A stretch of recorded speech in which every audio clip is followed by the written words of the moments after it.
these things. It certainly is, and I'm so glad that you both agreed to come. So I have a few questions to ask, but the format was, I'd like it to be really open and have a conversation back and forth.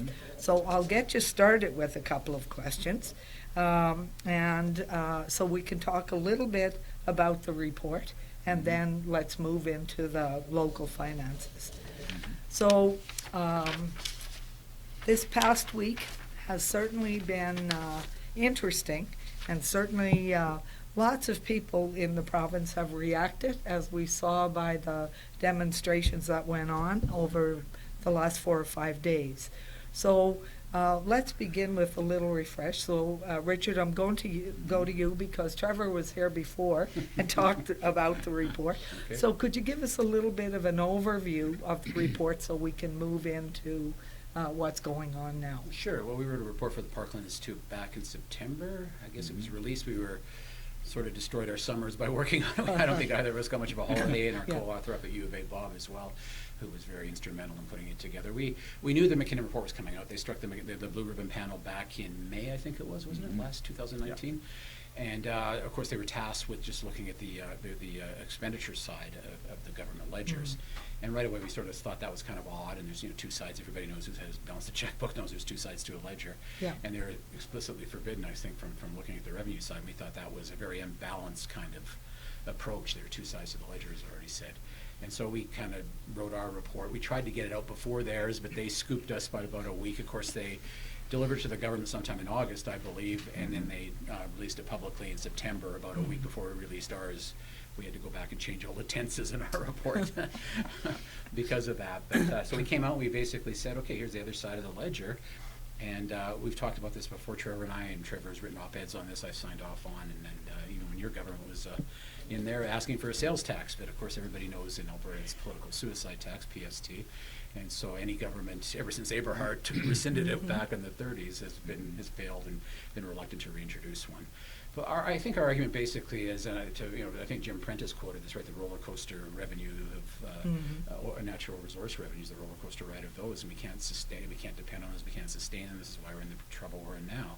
So we really have to think about something like a sales tax. And if you look in our report, even if you look in the current UCP budget, there's a nice little table there that talks about the lack of tax effort in Alberta, and that of course if we were able to tax at the same rate as a lot of these other jurisdictions, that would basically wipe out the deficit. So in our opinion, I think Alberta's moving to a new normal. We can't depend on these resource revenues anymore. If they're there, they're nice, but they should be put away for what their intended purpose was, which was the rainy day fund, and we should be relying on something more stable and predictable, which is something like the sales tax. And I don't like to pay taxes any more than anybody else. But certainly it seems to be the responsible thing to do. It's time for... And they're the price of civilization is often said, and they are, frankly, for people in the middle class and lower, public programs paid for through taxes actually adds to the value of everything that they have, rather than trying to pay it out of your pocket.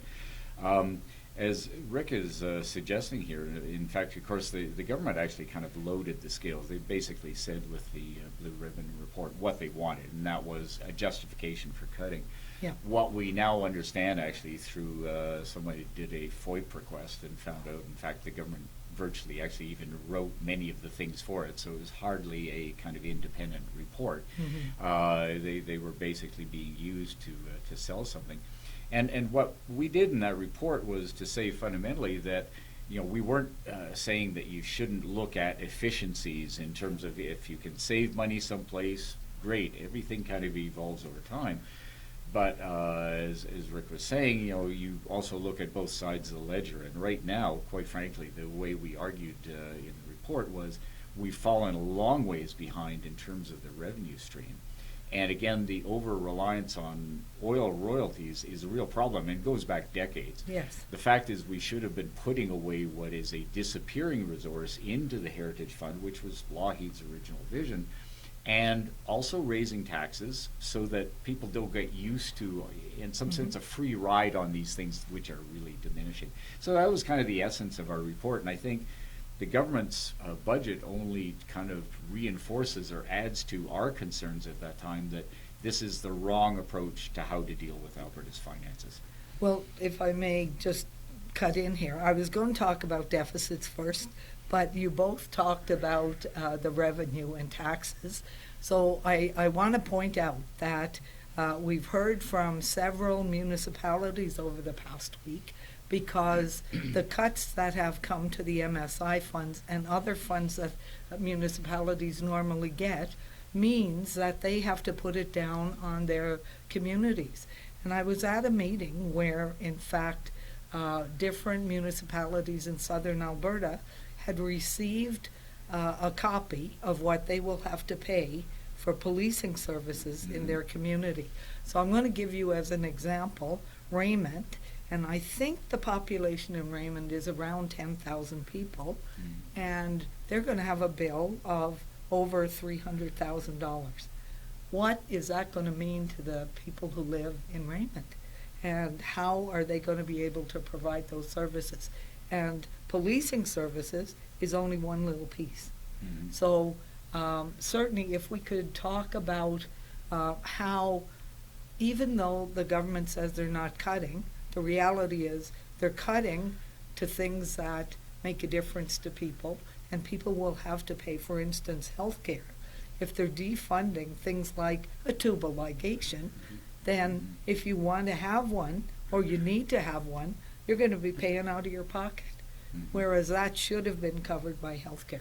So either one of you. Well, it's like, I think a good analogy is not fixing potholes. Yes. Okay, the government saves a lot of money not fixing potholes, but you and I pay every time we drive over that and need our wheels realigned. Yes. So it's just downloading some responsibility that was previously of the government down to the taxpayer. And that's what's happening in a lot of these cases. So they're in essence hidden taxes. Yes. So even though they can look good on their ledger, Yeah. From mom and pop and the rest of us, I suppose, it's going to hit our pocketbooks and we're going to be worse off for it. So. The funny thing is, of course, and I think Rick's right, they want to look good on their ledger. At the end of 4 years, they want to show that they haven't raised taxes, etc. But there will be all these indirect taxes. But at the same time as they're not actually raising taxes to pay for these things, they are offloading an awful lot here. And in fact, they're still going to be running huge deficits. So, so it seems a kind of a weird kind of efficiency where you are still running up huge deficits, but you're actually not paying for anything. And I suspect a lot of Albertans at some point are going to be saying, well, I still seem to be paying taxes, but now I'm getting less and less and less. So essentially, if you've got to have that tubal ligation, you're paying for it twice, because you're paying your taxes and then you'd have to pay for that service on top of that. So one of the other things that's been talked about this week, and I'm sorry I'm not following my notes. we never do. That's the nature of a good conversation. Yes. So there are other things that have happened that I go to the supermarket and people walk up to me and they say, Maria, you've got to do something about this. The caps that came off insurance for cars. People are absolutely out of their minds about it, with good reason. And the other thing is the cap that's taken off electricity rates. So do you see the impact of that in terms of the budget? Well, somebody does have to pay for these things. So the question is how many of these things should be public and at a fairly high level. I mean, there's certain things that strikes me that either the province should be paying for, or in fact the federal government should be paying for. For example, Medicare is a perfect example of a program that it makes no sense to actually allocate or drive down to a smaller level. And there's probably some programs that should be funded at a local, very, very minor kind of level. In terms of auto insurance, of course, the obvious example is provinces on either side here in the prairies where they have public auto insurance, and their rates are actually significantly lower. Yeah. The issue of energy is a even more complicated thing, I think, and I'm not sure I actually want to get into it there. I don't know if you, Rick, have any. No, I don't think anybody understands the electricity market. You have your real specialists do that, but yeah, I can imagine our fees going up, though. Yeah. Well, you can join me in the supermarket when people come okay. up to complain about it. Well, one other example, though, here where things are being downloaded in an entirely inefficient manner is, for example, where the funding for education has been now driven down to the local level of schools and school boards. Yes. And now they're supposed to be doing fundraising and apparently having vending machines in the schools. I can't imagine anything more inefficient. Or, as we know, if you want to drive parents crazy, tell them they have to start selling cookies and donuts to make money to have for their kids for basic resources. Yeah. This is not efficient. This is not a smart economic move. And I don't care what side of the political spectrum you're on, this is just not the way you run something. No, that's for sure. Very inefficient, yeah. Yeah. No, and then plus you annoy your colleagues by trying to sell them chocolate almonds too many times every year. Right? Yes. Besides I which, think as there's parents health we don't costs do as this. people start to go up in their weight. Yeah. Yes, that is interesting. Again, I hear complaints about that, and I hear complaints about the busing. When students have been bused to school and what it's going to cost to continue to do that. And certainly after school childcare overall, I mean, I'm seeing cuts one after the other, and the people who are being affected by it most are the people who can least afford to have that affected. So how about we talk now about the deficit? And I read a report that said the deficit for 2009 was going to be one figure, and the deficit that had been projected in the last budget that the NDP had done, there's about an $800 million difference between the two. So would you like to talk a little bit about deficit? Yeah, Rick, I mentioned before we were talking here, I know at least some of that is presumably from the drop in the corporate tax, but that doesn't account for all of it. But what's your ideas about what else is probably going into Well, I that think number that canceling there? the rail contracts seem to be a pretty big line item in there. In the budget. Right. Without, I haven't really gone into detail, but certainly Right. both of those things would more than account for that difference. But just it just sort of struck me because I was reading the UCP platform from the 2019 election, and of course it talked about the NDP government driving us into debt to the tune of $100 billion collectively by Way out there at by some point. 2023, Yeah. 24. So I went back and looked at the numbers in the UCP budget. Their deficit is actually $107 billion. Sorry, debt, excuse me. We have to distinguish between deficit and debt, obviously, but the debt is actually going to be higher than what the projected NDP debt was in your final, or the NDP's final budget in 2019. So, and a lot of that has to do, I think, with the decrease in revenues, as you were saying, and all these other things. Yeah, and again, this is, as I said, two things that are going in opposite directions, but really shouldn't. So you have the deficits and debts going up, and at the same time, you're also saying that the revenues aren't even kicking in. Which, of course, many of the cuts they've been making are on the premise that, in fact, there's going to be huge amounts of investment, and that'll bring back the jobs and the revenues. But Well, certainly what I saw in the oil industry was not a picture that showed jobs coming back. There was so much automation went on, and those are jobs that are being eliminated. Well, and what was sustaining the jobs up until, of course, 2014 was all this new construction going on. Yeah. Especially up around the Fort McMurray area, and that's sort of stopped. In fact, I was reading a paper today, and they did a study about oil companies across North America, including our neck of the woods. They didn't identify there were 600-something oil companies. They're looking at stock market valuation and saying companies with these undeveloped assets, they're lower in valuation than those with developed assets. So it's like the context of the tech mine.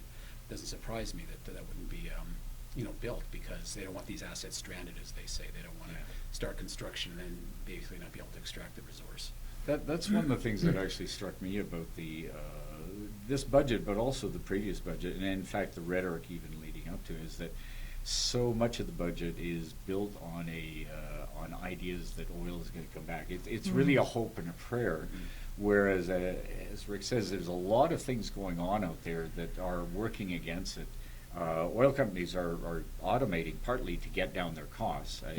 Companies always do this, especially in times of recession. It's a time to kind of invest in that. But the price of oil internationally is so much lower than it is here, and always will be. So that differential is remaining at between $14, $15, $16.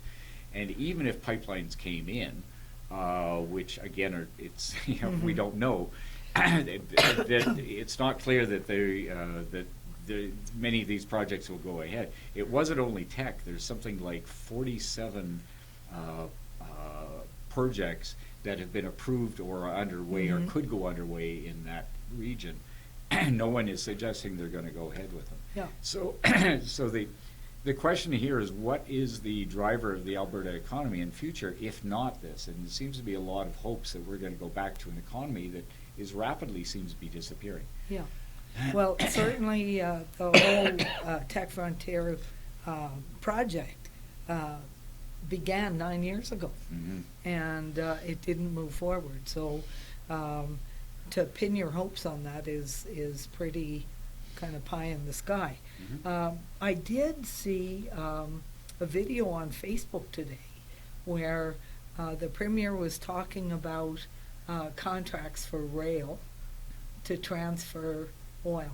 It's interesting. Yes. Back yes. to the future Was again. that- I The think I very saw near that. future. All the guys with hard hats and safety vests behind us? Yes. Press conference, yeah. Yes. I yes. saw, I just saw the very end of it, yeah. Yeah, and I It was didn't like- see the whole thing, so I didn't hear No, but everything. that'd be kind Has- of interesting, of course, because they canceled the contracts. But Yes. Yeah. So that could have been obviously a political reason, or not obviously, but it certainly Yeah. seems likely. But Yeah. canceling the contracts is like $1.3 billion it cost us. Yeah, and then Yeah. we're going to And rehire now them. back. Yeah. It's interesting. One of the things, of course, that the NDP actually did, and particularly in the first 2 years of the recession, and economic theory would suggest it was the right thing to do, was you put money into public works. Yes. And so the government in this round, the budget also again announced money for capital projects. As Rick said, much of our growth over the last 10 years really has been around construction.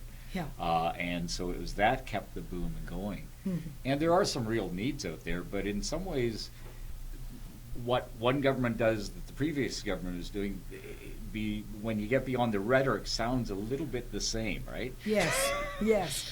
And I will mention that the Highway 3 bridge over the Old Man River has been canceled. Yeah. Yeah. okay, Yes. Yeah. So a bridge that was built in, I think, 1946 or 47. Highway 3, main artery across southern Alberta, Yeah. causes me great concern. I remember the bridges collapsing in Quebec because they Oh, yeah, hadn't deferred been maintenance, taken yeah. care of.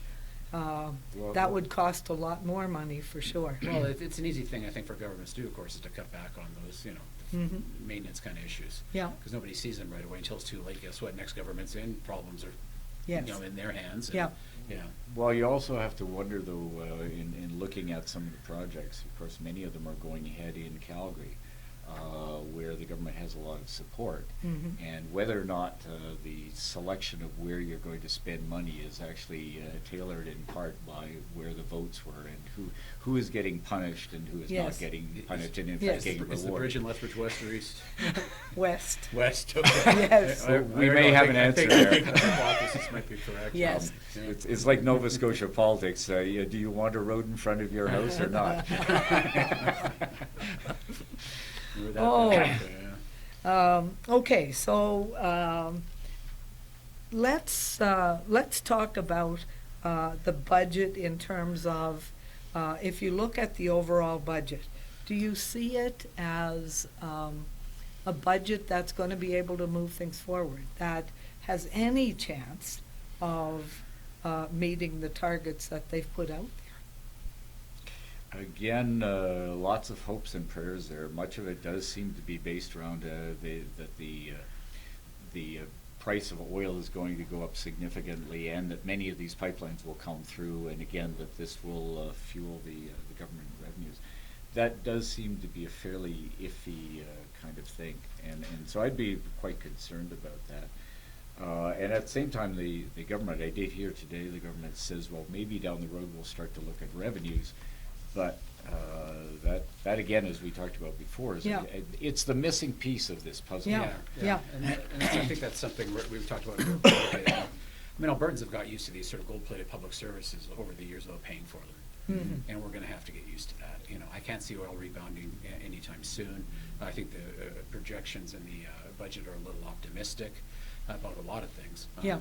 Especially that, and that's what they're depending on. So Kenny and the UCP could look like heroes if things do rebound. Yeah. Maybe they're hoping for coronavirus to really take over the whole Middle East or something. I don't know. Something. Well, no, that was the reason that oil isn't moving forward today. Yeah. He said Yeah. that today. What did he Yeah. say? Okay. Yes. I was teaching today. Any so, excuse, right? Yeah. Well, that's it, and I guess it is a song and a prayer. They're trying to waiting for that, I'm not so convinced it's ever going to happen again. Yeah. One So- of the other Like it was, one of yeah. the other things I will say about the budget too that should be a real concern here is that there's a notion that you can cut your way to prosperity, and I Yeah. think there's a misunderstanding of the way money has to flow in the economy. It has to flow in and out and circulate. And so many of the jobs that are being lost in the public service, remember that these are people who also spend. They go out and they buy their groceries, they maybe would think about buying a car, they go to restaurants. There's going to be some serious cutbacks there, and so what we're already seeing, in fact, through some of the cuts is the unemployment rates Yeah. are actually rising, and one of the places most hit, of course, is Edmonton, and Yeah. the unemployment rate is over 8% now, so it's Yeah. actually gone up. Talk about an area that's in some sense seems to be being punished, but it's a misunderstanding of the way modern economics Yeah. works, right? And so I think many of their cuts are likely to come back and bite. Even some of their supporters are going to find that people are not buying at their places. Yeah. A number of years ago, the local labor council did a little survey over a weekend, and they asked their members to identify how much money that they spent on a weekend. Mhm. So it was the percentage, like 1 out of 30, in terms of your rent or your mortgage, what you paid in utilities or whatever your normal monthly bills were, what you spent in your community over that weekend. Mhm. And the number was quite phenomenal here in Lethbridge. It was like $1 million and something that was spent in a weekend just by people who worked within the labor union. Mhm. And about 50% of the working population here in Lethbridge is unionized. Right. So if you look at cuts that we kind of see maybe coming, that's a huge impact. First of all, it's an impact provincially, because if people aren't working, they're not paying those taxes. Yeah. They can't, right? There's no income tax coming off their salary because they don't have a salary. They're not spending the money over at Park Place Mall. They're not spending the money at the gas station. They're not spending money at the grocery store. And that trickle-down economics there is far more damaging than the trickle-down economics they talk about by giving big corporations cuts.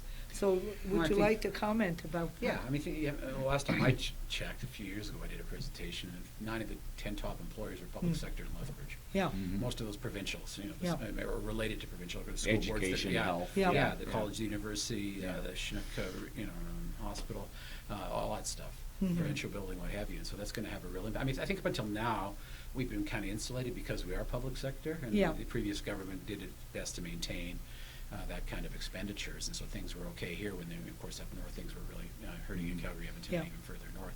We're going to start to feel it now, and of course, insofar as there's a lot of support from the UCP down here, and it's going to hit those people in the pocketbooks, and Yeah. I'm thinking, at least they should reconsider, I suppose.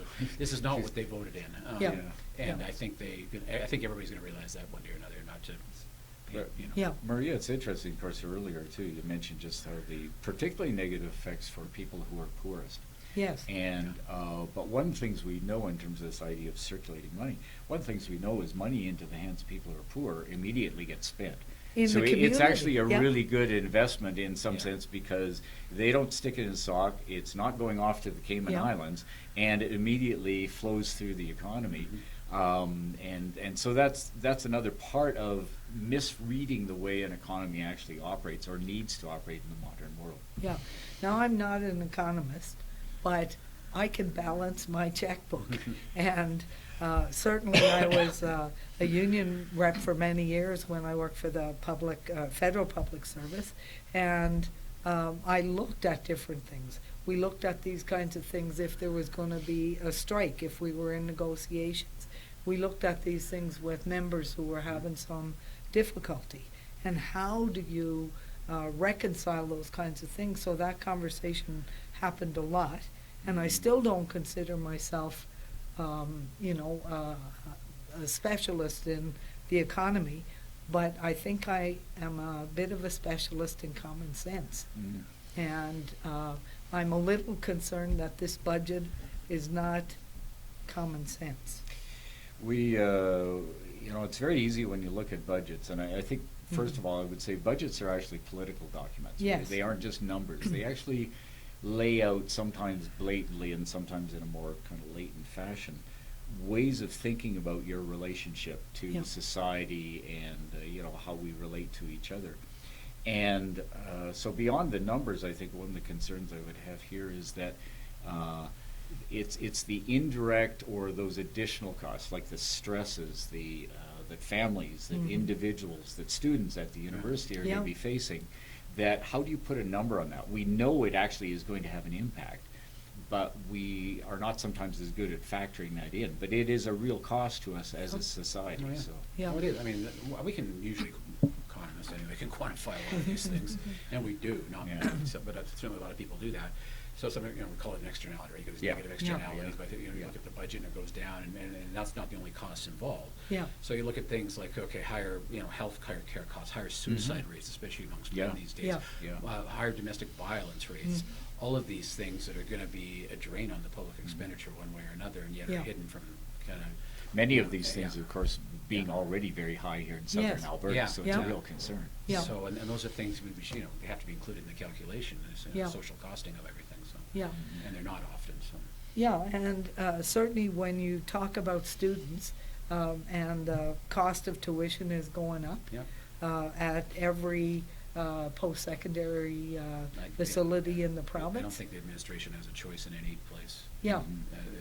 And again, They're we don't know what their directed. mandate letters said. Yeah. They're secret, right? So, Yeah.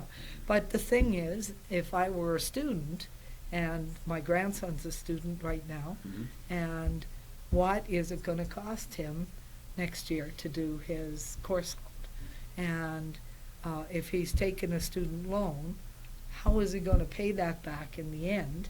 Because if you look at the cut in the number of jobs that are happening in the public sector, what are those jobs going to be replaced with?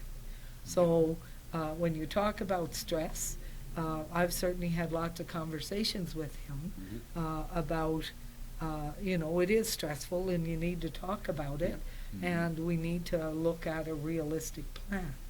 But not everybody, he lives at home so he can afford to go to school. Not everybody can do that. As Rick said, there are real costs, and it is possible to calculate them, but the way we do budgets, and it's not just this government, it's every government here, every government across Canada, we don't always do a good job. And in part, one of the things that strikes me we should be doing in budgets is not just looking at what is in it, but what is not in it. So, for example, those externalized costs onto families, individuals. There's another one which, frankly, should be a concern to everybody, is the cost of the orphan wells. Which is, the estimates are anywhere from $80 to $230 billion, depending on, because again, it's hard to get numbers on it. But this is a real cost down the road, and all Albertans are going to be paying for it. And where are we going to find that money? The government put $100 million today into it. Yes. That's it. Yes. $100 million. You're talking billions, of course. $100 million is nowhere close. But that's a good thing. I mean, those have to be cleaned up. And there are real jobs there if you did. Exactly. That's what I was going to say. I mean, really, people. A lot of the people that have been laid off from the oil patch or whatever would be, of course, well suited ideal to for those. those. Yeah, exactly. Yeah. And so this is the kind of thing I think the government should be doing right now. I mean, they can't sustain it forever. I think. The big marker for most economists is how fast is the economy growing versus the debt. That gives us an idea of ability to pay. You said something about you balance your household budget, which is fine, but you do something that the government doesn't do. Eventually, and hopefully not too soon, you die. Yes. Governments don't do that, right? So it really depends on what we're spending money on these days. And so if we're spending it on things like the former government health care and education, these are investments, right? Yes. And people I mean, I always use the analogy of pickup trucks down here in southern Alberta, but people, no problem, I'll go get an $80,000 loan for a nice, Yeah. shiny new pickup truck with all the bells and But it's whistles not on an it. investment. Yeah, No. that thing just But- appreciated $15,000 as soon as you drive it off the lot. But going Exactly. and going Yeah. out and exercising or Yes. getting a higher degree, Yeah. that's Yeah. an That's investment. That's So right. that's a good thing. Yeah. And so, I sort of fear unless those jobs are created here in Alberta too, we're gonna be investing in these young people, they're paying a bigger share, I get that. But then we're gonna have this sort of Saskatchewan or maritime problem, where, Right. Yeah. points in history where everybody just leaves. Yeah. And so it's the Alberta taxpayers subsidizing these people to leave. They're talking about bringing in a bunch more foreign students and stuff. And Yeah. whether or not they stay or not, I don't know. It's gonna change the way we teach. It's gonna be, we're here to service Albertans first Yeah. and foremost, and we gotta do what's best Yeah. for them. And certainly international students and things like that enhance things, but we want them enhancing the educational experience of the university, not just the bottom line of Yes. Yeah. so. Do you think that that's looked at, the bottom line versus what those students are going to bring into the university in terms of diversity? Well, I mean, it's sort of a little off topic, Yeah. but yeah, I mean, I think a lot of times the students do come and Yeah. I mean, if we really want to give our students an international experience, we send them abroad. Yes, yes, Yeah. yeah. And I'm a huge fan of those programs. And Yeah. I've taken part in several, and I'm just a huge fan of them too. But Yeah. bringing the foreign students over here. I mean, universities and colleges are in a difficult position now because a lot of the sort of immigration responsibilities have kind of been downloaded, and so that puts us in a difficult position Yeah. of sort of running an immigration policy as well as an education. We're good at educating, not so much Yeah. immigration, and so that's, and the two don't always mesh together. And again, there's additional costs, Yeah. so foreign students can really add to the value of the university Mhm. experience, Yeah. but there are additional costs. But, again, stresses as they Yes. come here perhaps from a long ways off, no family supports, whatever. Yeah, So. yeah. And then we're cutting counseling services at the university at the same time, Yeah. which are already overburdened, if I remember. Yeah. correctly. Yeah, yeah. So. Well, I know we had guaranteed the student union a certain amount of money for mental health Mhm. support, and my understanding is that's gone, or a good portion of it is gone. And there were an awful lot of students who accessed that. Yeah. There's a food bank at the university. I know. Uh, Mhm. I remember when I went to university, people came and, you had a little lunch bag and you had your sandwich and whatever. But these kids are not living at home, they're living in residence or whatever. And if kids aren't eating, what kind of an impact is that having on their learning? Well, and it's at every level, of course. So, Yeah. we know that the gap between the rich and the poor, and there's concern about the middle class, whatever, how that's defined, Yeah. eroding. But it's true, actually, food banks are basically kind of like the soup kitchens of the 30s. And Yeah. we didn't have food banks in Canada until the early 1980s again. So something has gone wrong. It's not just Alberta in this Yeah. last few years. Yeah. Something has gone wrong in the way that we're actually managing our resources, and first and foremost, our human resources. Yes. We're not doing a very good job of that, and there could be additional costs down the road as a Yeah. result. So I guess one of the things we need to look at is developing some kind of plan to address those kinds of issues, because it has an economic impact. Yeah, No, for sure. I mean, Yeah. that's where you sort of want to put your money. The returns on that's pretty big. I mean, Yeah. things like early childhood education, it's huge. Yeah. A lot less costly than what the alternative is down the road somewhere. Yeah.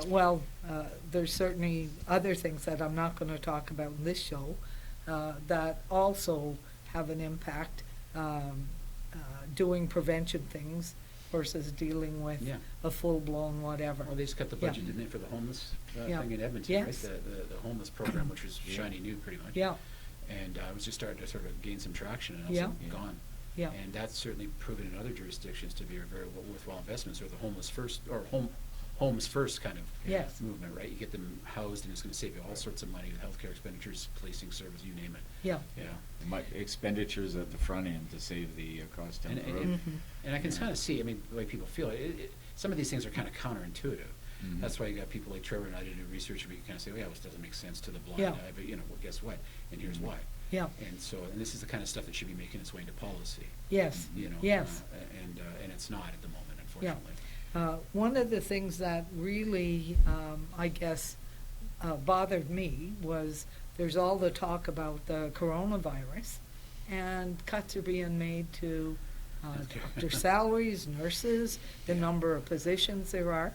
And I listened to two video blogs on YouTube from Doctors in Sundry and Doctors in Edson, and how they talked about, you know, if different things are closed, the kind of impact that has on not just the immediate community, but the surrounding community, and do those doctors want to stay there? We can't afford to leave ourselves open to something like the coronavirus, and that just happens to be the one that's on the books right now. Yeah. But there's many other things. Well, and I would worry actually that I said before, there's kind of things that are put in the budget, and then there's kind of what is the messaging underneath Yeah. it, what's kind of the intent here. So is it ultimately to move to a more private system where some people get so frustrated with the healthcare system that they say, well, I'm willing to pay for these costs outside. Of course, the poorest people and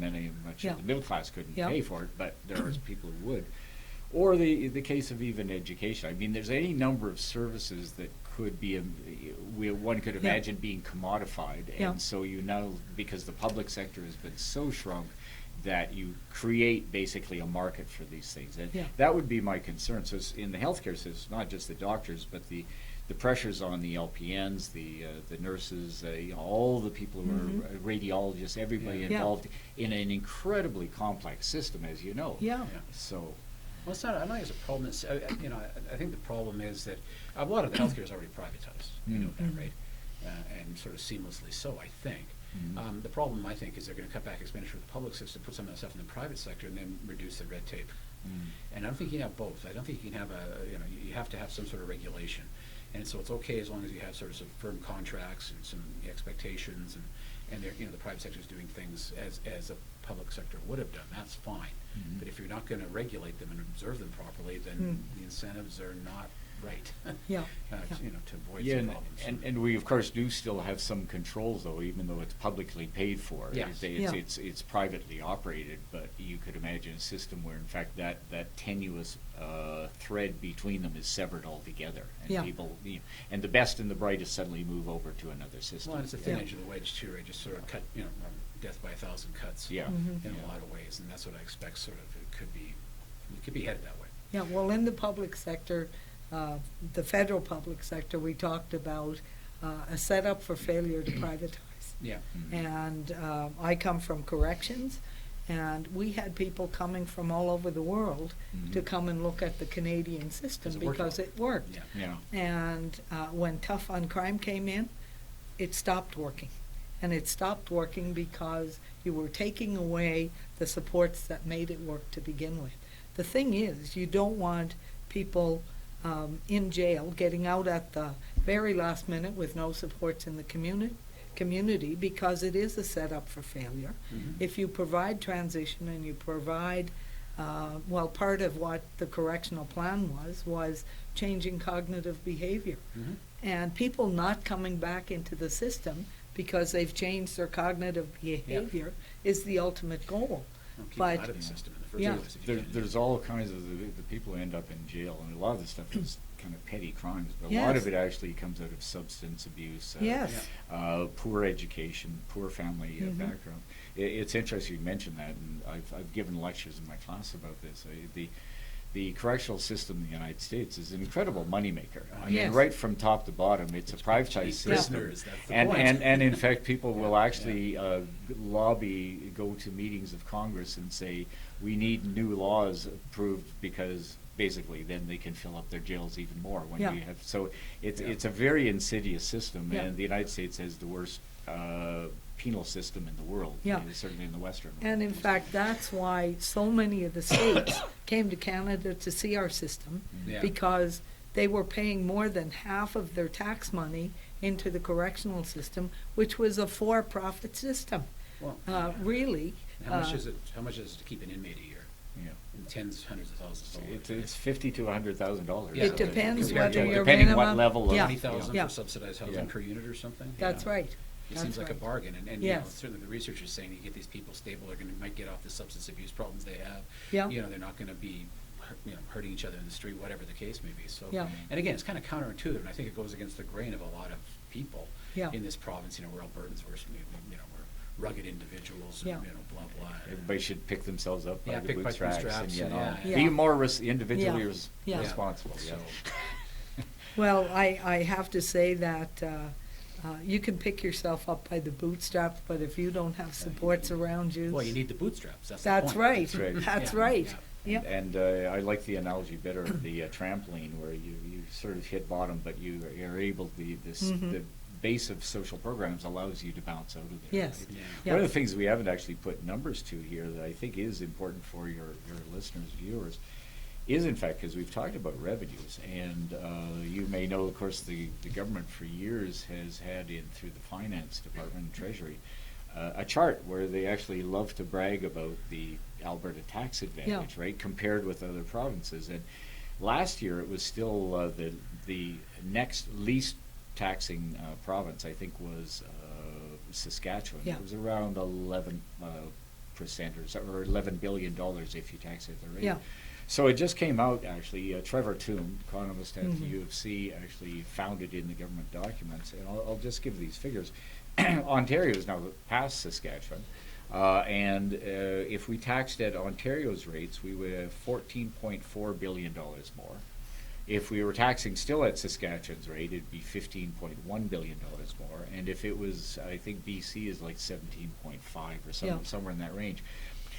Bottom line here is actually when you talk about the Alberta government and their current deficit Yeah. of 7.7, I think they're estimating, you could actually pull in $8 billion more on taxes, and by a whopping $6 billion, you'd still have the lowest taxes in the country. Yeah. So there is actually, there is no actual crisis here of finances if you actually tax properly and Yeah. pay for the things that most Albertans have gotten Yeah. used to having. Sales taxes are an efficient tax too, they're hard to avoid. Yeah. Mm. Yeah. Right? Corporate taxes are pretty easy to avoid. Yeah. And I think, I don't know, I haven't seen any hard numbers, and they probably don't exist, but I can't imagine some of that, corporate tax really didn't end up outside of the province. Oh, I'm pretty sure it did. Yeah. Well, Ah. and here, of course, is the weird thing too, because actually most of the big guys are actually leaving anyway. Yes. So they took the money and left, but they left very because much. they said, Lovely parting gift. we, Yeah. we don't see that there's a real investment. Yeah. Most of them were in big oil. Yeah. Yeah. So the people who are left behind are the small caps, Yeah. who are in some distress because Yeah. their entire industry is based around that, right? Yeah. But to what extent they can take advantage of some of those things. It really was the big guys. They're probably running Yeah. off their money and very happy with it. Yeah. Well, certainly Encana and Husky, and I Mhm. can't remember which got what, but one got 233 million and one got 54 million, and then laid off their workers and left. Yeah. Mhm. Yeah. So, so I mean, again, we got back to the beginning about some of the government's perhaps over-optimistic projections here, and really based on kind of a wing and a prayer that many things they've done will bring in that flood of investment capital from outside and create the jobs again. And so far, it certainly hasn't worked. No. And they will continue to hope, because they, basically that's Yeah. what they're going with. But it remains to be seen. Right now, the unemployment rate has continued to grow, and what I think the StatsCan said 50,000 jobs lost Yeah. at the Yeah. beginning of the year. So. Yeah. 50,000 that we can't afford to lose. Mhm. And then if you start laying off teachers and nurses and doctors and public service workers, how quickly is that going to add up?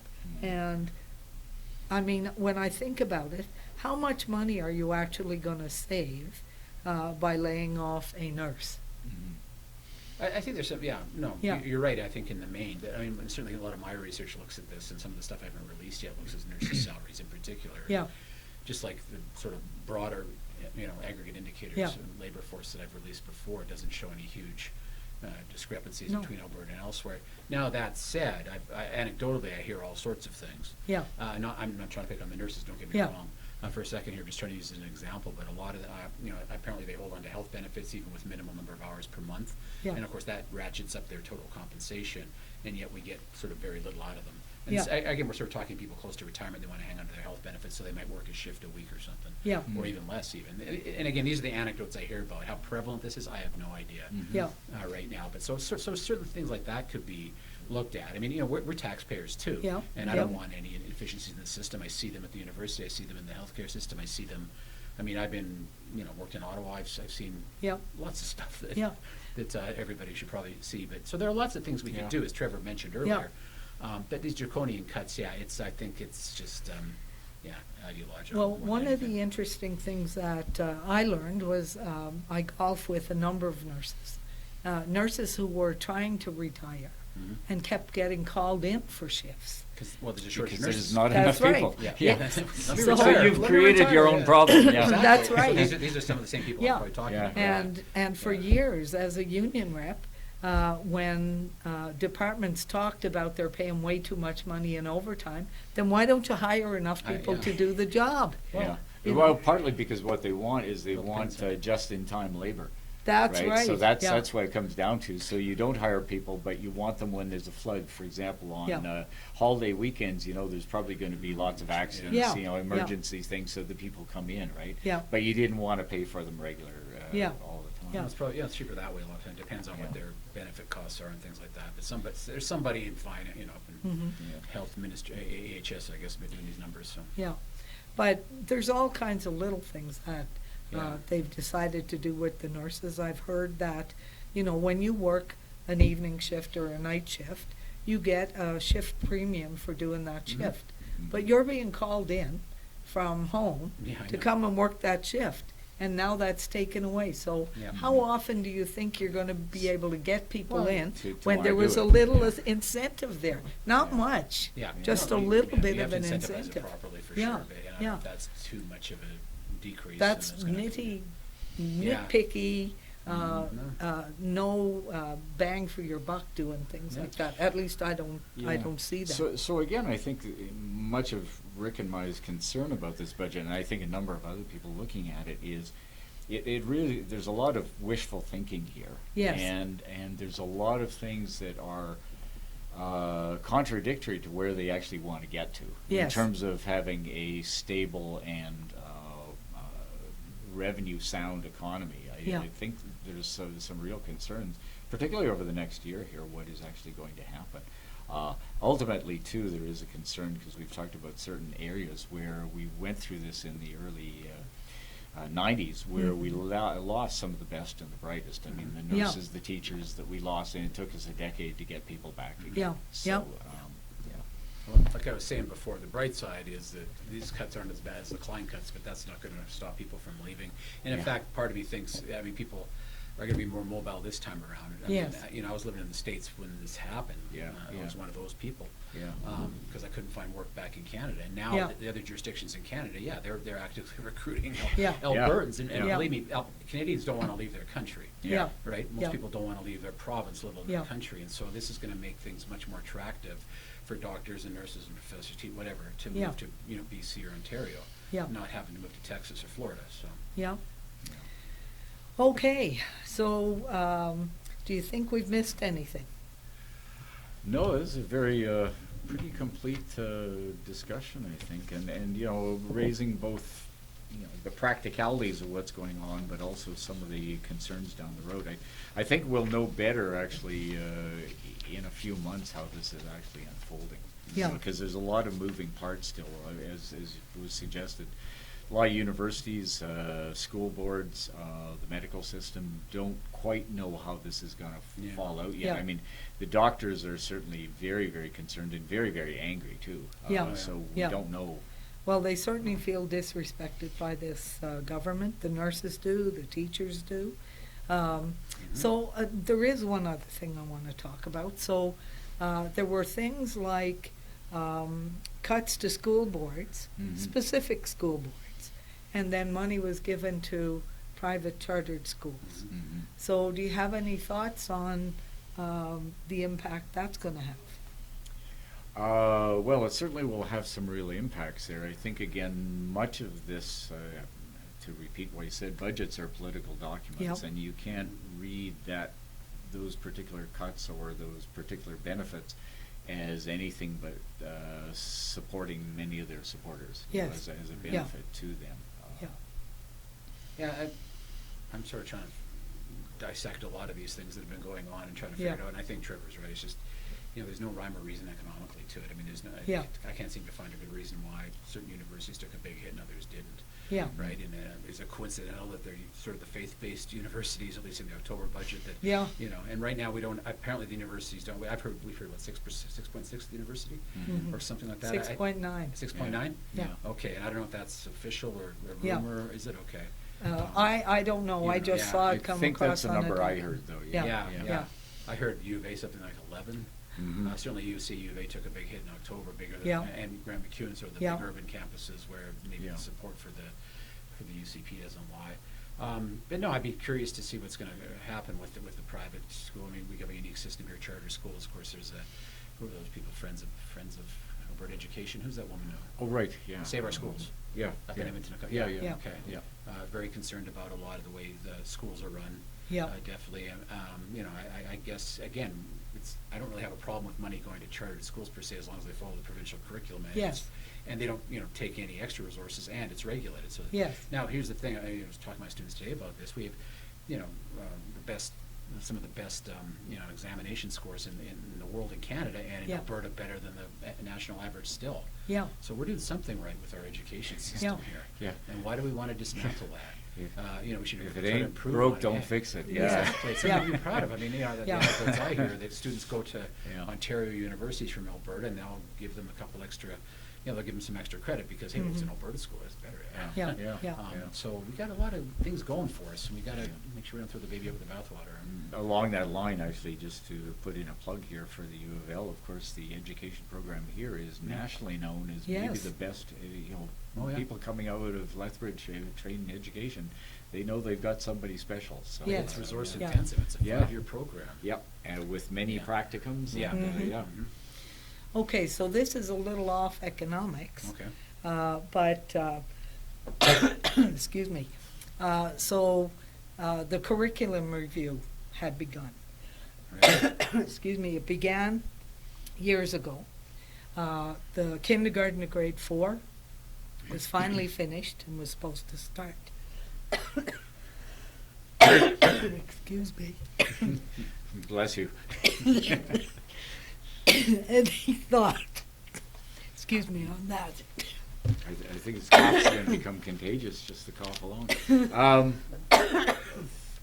Thoughts on it? Get your cough drops. There you go. Yeah. Okay. She'll be okay in a minute, I hope.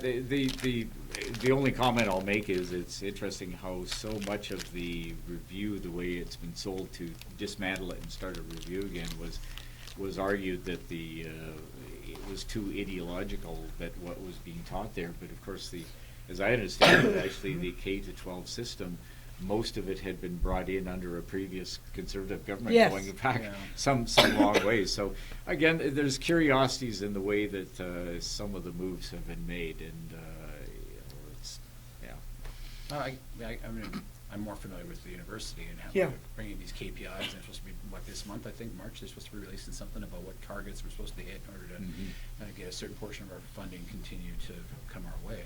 Mhm. I mean, a lot of those indicators in the literature are nonsense, right? And they're Mhm. out of our control, for one thing. I mean, we're graduating students into a crappy economy right now, and why should we be held accountable for that kind of thing? And a lot of the other indicators are not very good to begin with anyway, right? I mean, test scores, things like that. So it's really difficult. I mean, we're kind of in a unique situation in education in general about what we're producing, right? And it's Mhm. not easy to kind of hit targets, and it kind of worries me that we could be held accountable for something we can't control. Yeah, Um, yeah. Yeah, I think one of the worst things about it is certainly at the post-secondary level, and that's universities or colleges, technical colleges, whatever it is, you're being asked to produce people who are going to work in a labor market where the labor market is fluctuating Yeah. and moving, so, like automation again is a good example. Mhm. And so you could be training people for the economy that existed 5 years before. And I think Rick and I, our sense is that, what you want to train people is somewhat holistically. Yes, they can specialize in certain areas, but they need to be adaptable to move into an economy that is still very much emerging here. Part of us with this, as with so many other areas too, the government, I think, is playing to its base, who quite often don't understand the way, for example, education works, or universities work particularly, or healthcare systems work. And so there's a kind of a fog there. And maybe we should be doing a better job of explaining what we do. But I think part of this, again, is kind of a political thing to supporters of the government, that we're getting tough with these people because they aren't doing what they should be doing. Mm-hmm. Yeah. No, I think you're right. There's a lot of that, and I really don't think people understand what a university is about a lot of times, and we have to educate people. I mean, the college does a good job with job training. They do a phenomenal job. Yeah. It's an Yeah. amazing place. It really is. Yeah. And the university, we're different. I was telling my students today, so we're not here to train you for a job. We're here to train you to train yourself to do a job eventually. Mhm. You know, and that's how we differ. And so you can be kind of malleable and move between jobs, you know, throughout your career is expected. A lot of people are going to have to do. We're training you to think for yourself, not giving you a skill that could be obsolete in 2 years from now. Yeah. So I think people have to understand that and understand that how that benefits the economy. How many people learn Fortran now? I learned Fortran. That's exciting. Yes, but are they Or learning COBOL. now? Yes, I don't yes. know. I don't know. Well, I mean, a few years ago, remember, it was web design was the big thing. Yeah. And now, you know, you and I can design our own websites. It's not a big Well, we actually did go through a very similar thing during the Klein period, where the big thing was we need more engineers, Mhm. right? So everything around the U of A was retooled for, that's what you need to be doing here.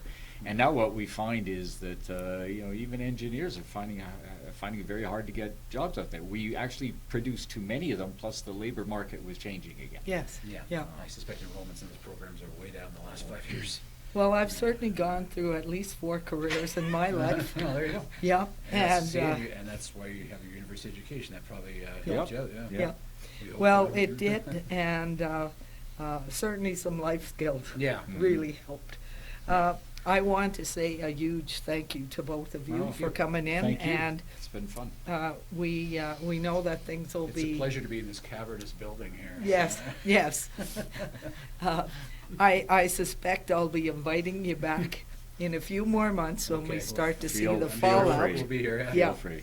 But I really want to thank you for Oh, well, thank you. providing some facts about Alberta's finances for us. This is Maria Fitzpatrick on Maria's Musings on www.jessfm in Lethbridge, Alberta. Thank you all for joining us tonight. Thank you.